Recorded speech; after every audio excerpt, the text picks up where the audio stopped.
Listen, if you haven't been following what's happening with Abubakar Malami, Nigeria's former Attorney-General, then you are missing one of the most dramatic stories in Nigerian politics right now. And I'm not exaggerating when I say this story has more twists than a Nollywood movie. So before we dive deep, make sure you hit that like button and subscribe to this channel because you don't want to miss updates on this incredible saga. Trust me, this is just getting started. So here's what's happening. Abubakar Malami, the man who was Nigeria's chief law officer from 2015 to 2023 under President Buhari, is currently sitting inside Kuje Prison. But here's the interesting part. He's been granted bail. Yes, you heard that right. The court said he could leave, but this man is refusing to walk out. Why? Because the moment he steps outside those prison gates, security agents are waiting to arrest him again. Can you imagine that? It's like finishing one exam only to be told there's another surprise test waiting for you outside the examination hall. Let me break down how we got here. And please, if you're enjoying this gist, tap that like button. It really helps the channel grow. In December 2025, the Economic and Financial Crimes Commission, the EFCC, charged Malami to court, and these weren't small charges. We're talking about 16 counts of money laundering, conspiracy, and hiding illegal money totaling 8.7 billion naira. 8.7 billion. That's the kind of money that can build hospitals, schools, and roads in multiple local governments. The EFCC is saying Malami used fake companies and business fronts to move this money around while he was in office and even after he left. They mentioned companies like Metropolitan Auto Tech Limited and Meath Hack Hotels Limited as some of the vehicles he allegedly used to buy expensive properties in places like Maitama, Asokoro, Jabi, and Gwarimpa. These are some of the most expensive areas in Abuja, where houses cost hundreds of millions of naira. But wait, it gets even more interesting. Malami wasn't charged alone. Standing beside him in court were his son, Abdulaziz Malami, who is also a senior advocate of Nigeria just like his father, and Malami's fourth wife, Hajia Bashir Asabe. According to the EFCC, the wife helps to buy some of these properties through a company called Ramania Properties Limited. So this is a full family affair we are talking about here. Now, the court looked at the case and decided to grant all three of them bail. The bail amount? 500 million naira each. Yes, 500 million naira per person. And that's not even all.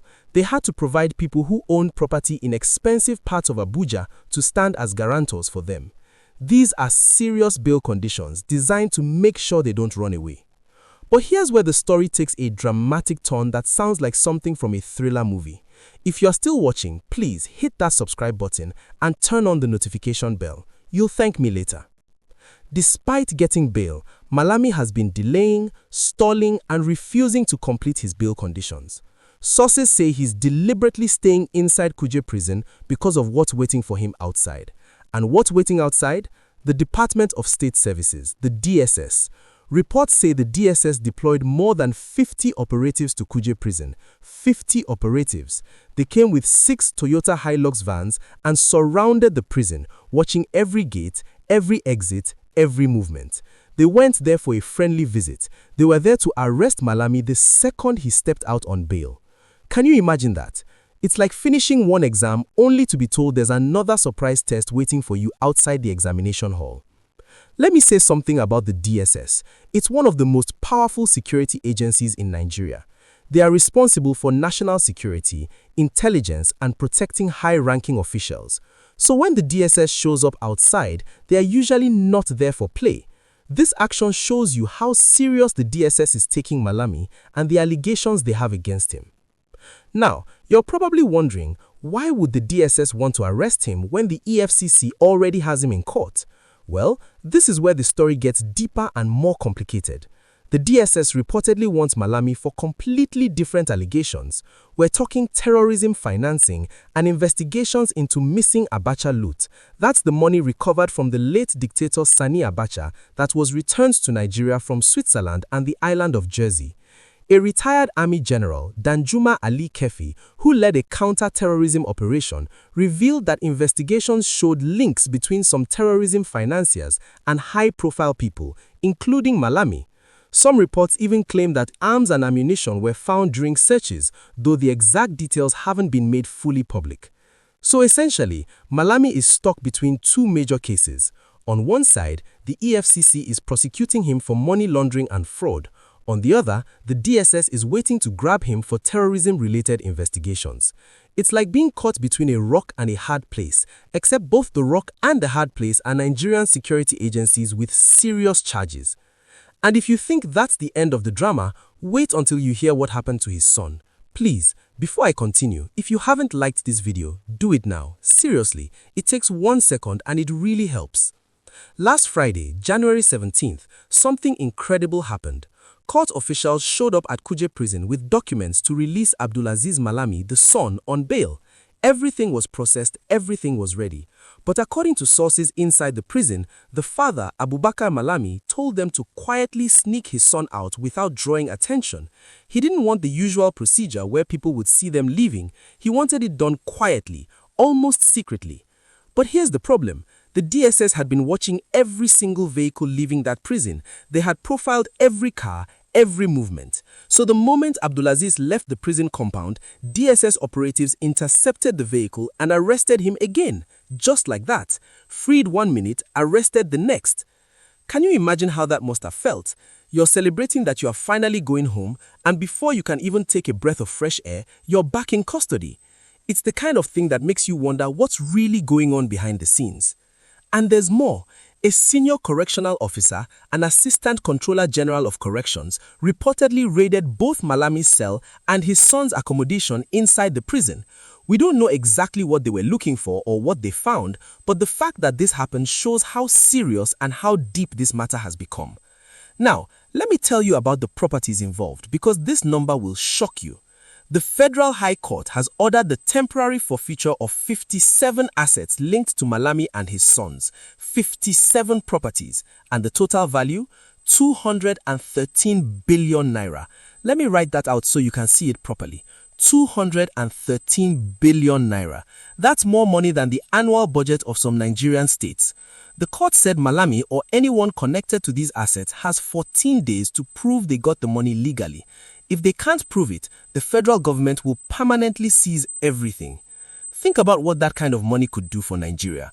Think about the roads that could be built, the hospitals that could be equipped, the schools that could be renovated. And allegedly, it's all tied to one man and his family. Now, here's where public opinion comes in, and this is important because Nigerians are not just watching quietly. People are talking, debating, and asking serious questions. If you're still with me, smash that like button and drop a comment. Let me know what you think about this situation. One Nigerian on social media captured what many people are thinking. He said, and I'm paraphrasing in proper English, "Let's not deceive ourselves. Malami is no saint, but this drama is pure politics. EFCC arrests him, EFCC releases him, then DSS picks him up. After DSS, maybe it will be NDLA, then another agency. Why are they passing him around like a relay baton? Because Malami has influence, he has money, he has connections, and most importantly, he knows where the bodies are buried. That kind of person can destroy APC's plans for 2027 if he joins the wrong political camp. So this is not about justice, it's about containment, it's about intimidation, it's a message to anyone who might challenge those in power. If Nigeria was truly democratic, one agency would investigate, charge him, take him to court, and finish the case. But this shows state power flexing its muscles. That perspective is gaining a lot of traction online, and honestly, it's hard to ignore. Because if you look at the pattern, it does seem unusual.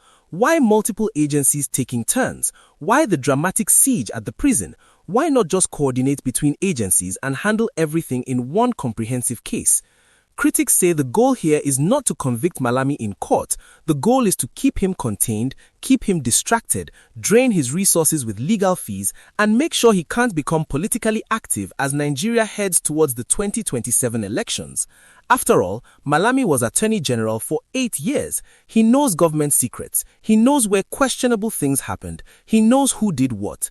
That kind of knowledge makes someone very dangerous politically, especially if they decide to switch sides or speak out.